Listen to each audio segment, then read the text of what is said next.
తర్వాత ఇమీడియట్గా 11 fire tenders వచ్చి ఇక్కడ మంటలు ఆర్పడం జరిగింది. ఈ మొత్తం ఇన్సిడెంట్లో అంటే జరిగిన కారణమైతే మెయిన్స్ దగ్గర షార్ట్ సర్క్యూట్ అని చెప్తున్నారు. ఎందుకంటే అక్కడ ఉన్నటువంటి 2 షాపులు కూడా కంప్లీట్గా కాలిపోవడం జరిగింది. ఈ మధ్య కాలంలో వాళ్ళు చెప్పిన దాని ప్రకారం మొత్తం కూడా వుడెన్ ప్యానెల్ తోటి డెకరేట్ చేసినారని చెప్తున్నారు. షార్ట్ సర్క్యూట్ వల్ల ఈ యొక్క వుడెన్ ప్యానెల్స్ అన్నీ కాలి మంటలు బాగా వ్యాప్తి చెందడం జరిగింది. సో ఫస్ట్ ఫ్లోర్లో ఉన్నటువంటి 17 మందిని మన వాళ్ళు ఆక్సిజన్ మాస్కులు అవి వేసుకొని రెస్క్యూ చేయడం జరిగింది. బేసికలీ వాళ్ళందరినీ కూడా హాస్పిటల్స్ పంపించినారు, వివిధ హాస్పిటల్స్. తర్వాత డీటెయిల్స్ ఇస్తాము. ఒక 4 మాత్రం పైనుంచి ల్యాడర్ మీదుగా కిందికి వచ్చారు. సో ఈ 17 మందిలో అందరూ చనిపోయినారని చెప్తున్నారు. అది పోలీసు వారి తర్వాత కన్ఫర్మ్ చేస్తారు. ఈ ప్రధానంగా ఇన్సిడెంట్ జరగడానికి కారణము ఇక్కడ మెయిన్స్ దగ్గర షార్ట్ సర్క్యూట్. అక్కడ ఉన్నటువంటి వర్కర్స్ తోడు కూడా నేను మాట్లాడాను. అక్కడ రెగ్యులర్గా షార్ట్ సర్క్యూట్ అవుతుందని చెప్పడం జరిగింది. ఈ ఇంటి లోపల మాత్రం ఎటువంటి ఫైర్ ప్రికాషన్స్ సంబంధించినటువంటి ఏమీ కూడా తీసుకోలేదు. ఈ బిల్డింగ్ మాత్రం G+2 G+1 బయటికి కనిపిస్తుంది, బట్ G+2 లోపల ఉంటుంది.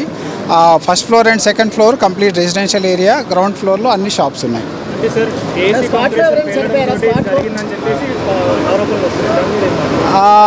అంటే అక్కడ పరిస్థితి చూస్తే ఏసీ కంప్రెసర్ పేలడం కాదు, షార్ట్ సర్క్యూట్ లాగానే కనిపిస్తున్నది.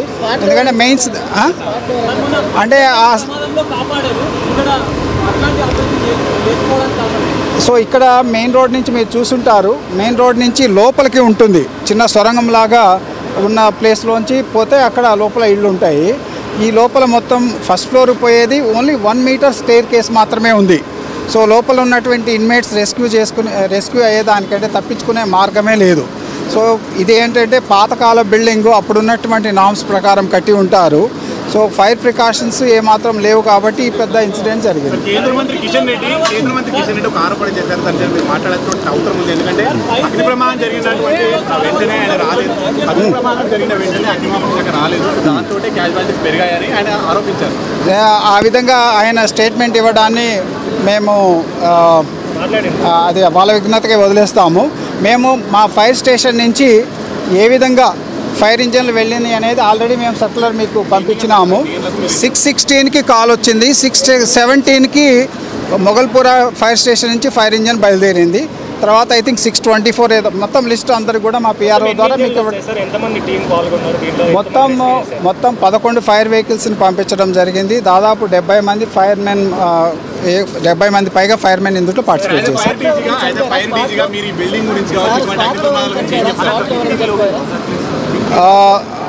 అంటే మనం అక్కడ చెక్ చేయలేదు, ఇమీడియట్గా హాస్పిటల్ పంపించడం జరిగింది. పాసిబిలిటీ ఉంది. సో ఇది ఏంటంటే యాజ్ ఎ ఫైర్ డీజీ ఈ యొక్క డిపార్ట్మెంట్ కొంతకాలం నుంచి గమనిస్తున్నాము, ప్రజల యొక్క తీరును కూడా అబ్జర్వ్ చేస్తున్నాము. సో ఇటువంటి ఫైర్ జరిగినప్పుడే జనం అందరూ కూడా చాలా ఏమంటారు ఫైర్ ఇన్సిడెంట్స్ జరగడంతో ఇబ్బంది అవుతుందని చెప్తున్నారు. ఎప్పుడు కూడా ప్రతి ఒక్కళ్ళు కూడా ఫైర్కి సంబంధించినటువంటి ప్రికాషన్స్ తీసుకోవాలి. ఎప్పుడు ఎవరి ఇంట్లో ఏ విధంగా మంటలు వస్తుందని చెప్పడం కష్టము. నేషనల్ బిల్డింగ్ కోడ్ ప్రకారం ఫైర్ ప్రికాషన్స్ ప్రతి బిల్డింగ్లో తీసుకోవాల్సి ఉంటుంది. ముఖ్యంగా మిక్స్డ్ ఆక్యుపెన్సీ అంటే కింద షాపులు లేకపోతే బిజినెస్ ఉండి పైన ఇల్లు ఉన్న ప్లేస్లలో ఖచ్చితంగా షాపులలో ఈ యొక్క ఫైర్ డిటెక్టర్స్ కానీ స్మోక్ డిటెక్టర్స్ కానీ స్మోక్ అలారమ్స్ పెట్టుకోవాల్సి ఉంటుంది.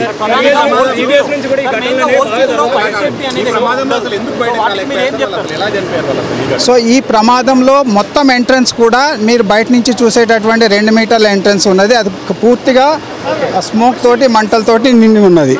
దాంతోపాటే ఫస్ట్ ఫ్లోర్ పోయేటటువంటి ఏదైతే యాక్సెస్ ఉన్నదో అది ఓన్లీ 1 మీటర్ సైజ్ ఉన్నటువంటి స్టేర్ కేస్ మాత్రమే. Nobody can escape from that one.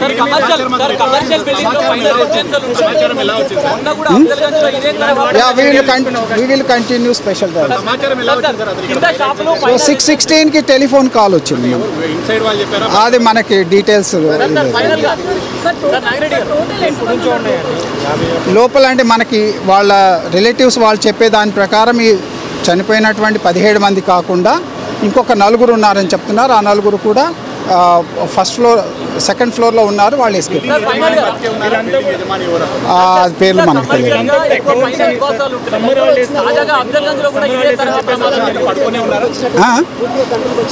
Complete మంటలు ఎప్పుడో ఆర్పేస్తున్నాం కంప్లీట్. అందరు కూడా పడుకొని ఉన్నారు.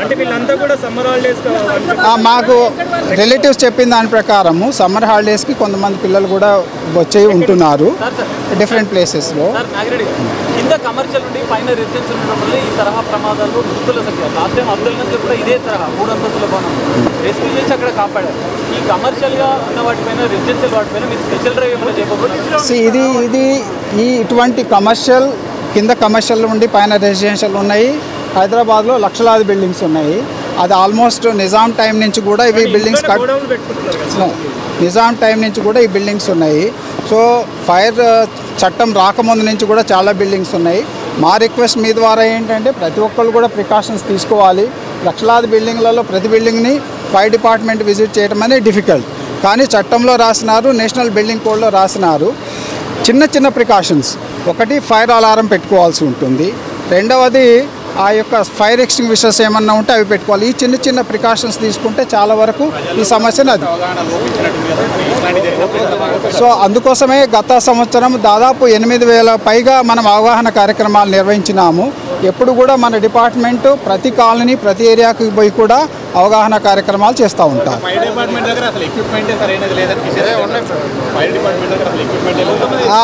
అది వాస్తవం కాదు. మనం ఈ హైదరాబాద్లో జరిగేటటువంటి ఏ ఫైర్ అయినా కానీ ఆపడానికి సరిపడే ఎక్విప్మెంట్ మన దగ్గర ఉంది.